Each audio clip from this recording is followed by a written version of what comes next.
Given the appalling temper tantrums that my old acquaintance circle in Pittsburgh threw, and the rock stars threw, over what they professed was my clinging to my girlfriends. It's extremely ignoble of them to carry on about incidents where their girlfriends waylaid me. You're not healing correctly, I was told. You need to learn to let go was sung at me by no less a moron than Peter Gabriel. And yet how do they behave? Stalking a poor old deaf man with Parkinson's to an early grave over what they claim was dalliances, not camaraderie with my sisters, homegirls, I should say. And part of the reason this is because these women, some of them were assignations from a third party, purposeful entrapment. So the double standard is the key to the cookie jar.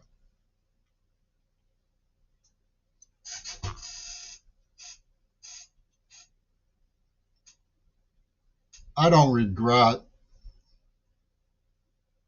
finding help from a poet who's young and talented. I admit that I'm an old man.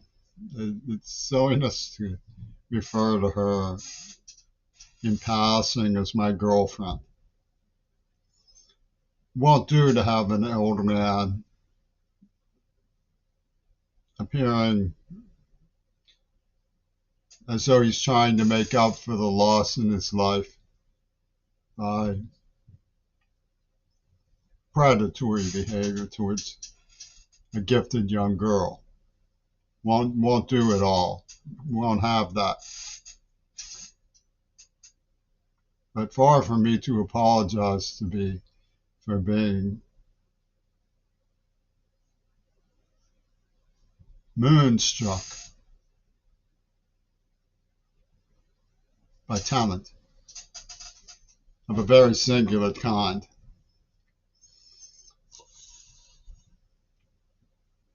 True beauty. I had some talented friends. Of course, when they crossed swords with me in terms of ideology, I find it difficult to believe they expected me to understand that they were setting me up for an inside joke in which I bore the brunt of the world's schadenfreude, malicious gloating. No, it just seemed to me to be a friendly dismissal. Of course, it was like Carnegie Mellon University and the Israelis to find criminal gangs from the Congo to start circling me and auditing, just like them. But it doesn't make sense to understand that as friendship. And since I was dealing with people who I took for friendship coterie, home persons, I didn't look deeply into their cynicism or suspect malice, hatred, and crime towards me. As they were emboldened to cover for the assassins who tortured me as a child, I grew very afraid. And the fulcrum that they used was the rejection by sophisticates. My self-image was that of a woe-begone, deaf, side street, fallen angel, so to speak. Somebody who got kicked and pushed and shoved and ended up like Deaf Genie, a woebegone spectacle of Pittsburgh. I wasn't alone in that. It was a habitat. I understood it. I accepted it. Reluctantly, I learned to live with it. But the cunning of the Israelis was such that they knew they could make a super production with the help of Yoko Ono's avant-garde Gestapo of a tormented soul who they claimed deserved it for crossing the lines of George Bush's right-wing mentality, because I was, after all, the son of an acquaintance of his from the same ship in the Navy. So Granger Morgan piled on. The Morgan clan piled on. The Rockefellers got involved. When I was working at the medical library, one of them came and slapped me on the back about Leslie, who he went to school with, where I knew him, at Swarthmore, as a visitor. But this didn't do much for my self-image, because deep down everything was very cloudy. I had, after all, been gassed with some horrific substance that had caused a semicoma, and I am deaf. Well, from bits and pieces and odds and ends, they fabricated a story about me. And they took great license with it. Brian Eno got involved, for God's sakes. So it became sort of a media resistance party. The bad boy who girls didn't like because he didn't represent the front lines of the revolution. And the revolutionaries would go out in the woods and scream, rape, kill, pillage, burn, and eat babies at the top of their lungs. Of course, the star players of the revolutionary sect, endorsed by the Pitt Arab scene, the Arab women scene at Pitt, was redoubtable Jewish valedictorian of Ellis Leslie Katz. His gruesome backbiting after 2 years of good behavior towards her was a wonder of the age. The line in the sand in the deserts of Greater Israel.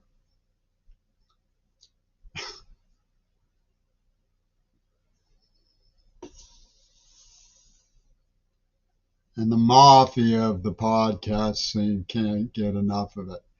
They can't let it go. They can't stop. Seattle's Gestapo has never relented in being pan-Germanic psychopathy towards yours truly.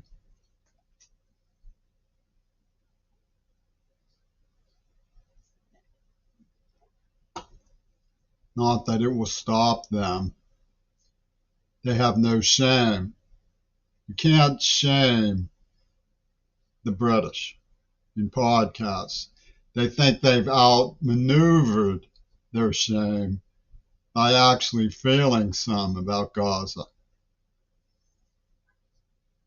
Horrible, horrible thing that happened there.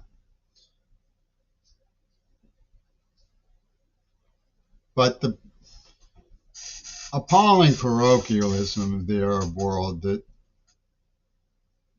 Ringo Starr hacked together a sandwich of genocide. Whose genocide? Your genocide or the immorals? It refuses to be studied and evaluated for what it was. Hamas was an outside group. How can anybody make the mistake of believing support for the children of Gaza is necessarily support for the people who helped Israel get this job done by starting this business in an attack on the Woodstock scene, which was obviously set up by Israel. They were told to stand down. Egypt called Israel 2 days before. tell them it was on. Well, the reason is because the girl I like so much, the girl I fell head over heels in love with, is rightfully mentored by the women of the movement who care about her material welfare as well as her spiritual welfare in ways that nobody would ever entrust me with. And they have always thought very dismissively of me. And rather than side with me,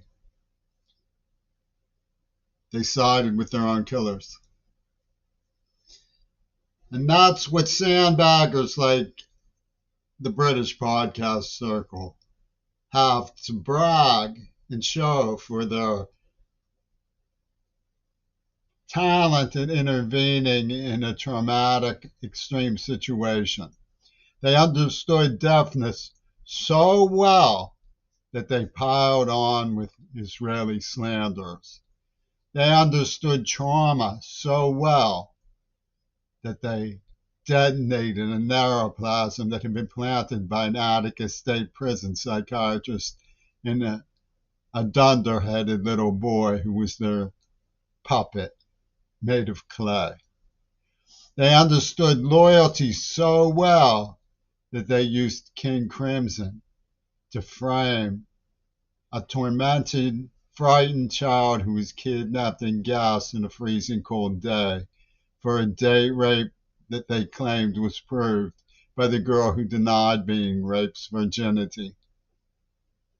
Boy, are they brilliant, those British. What they would do for a friend, they would go all out. They would bend over backwards. They would tie themselves in knots.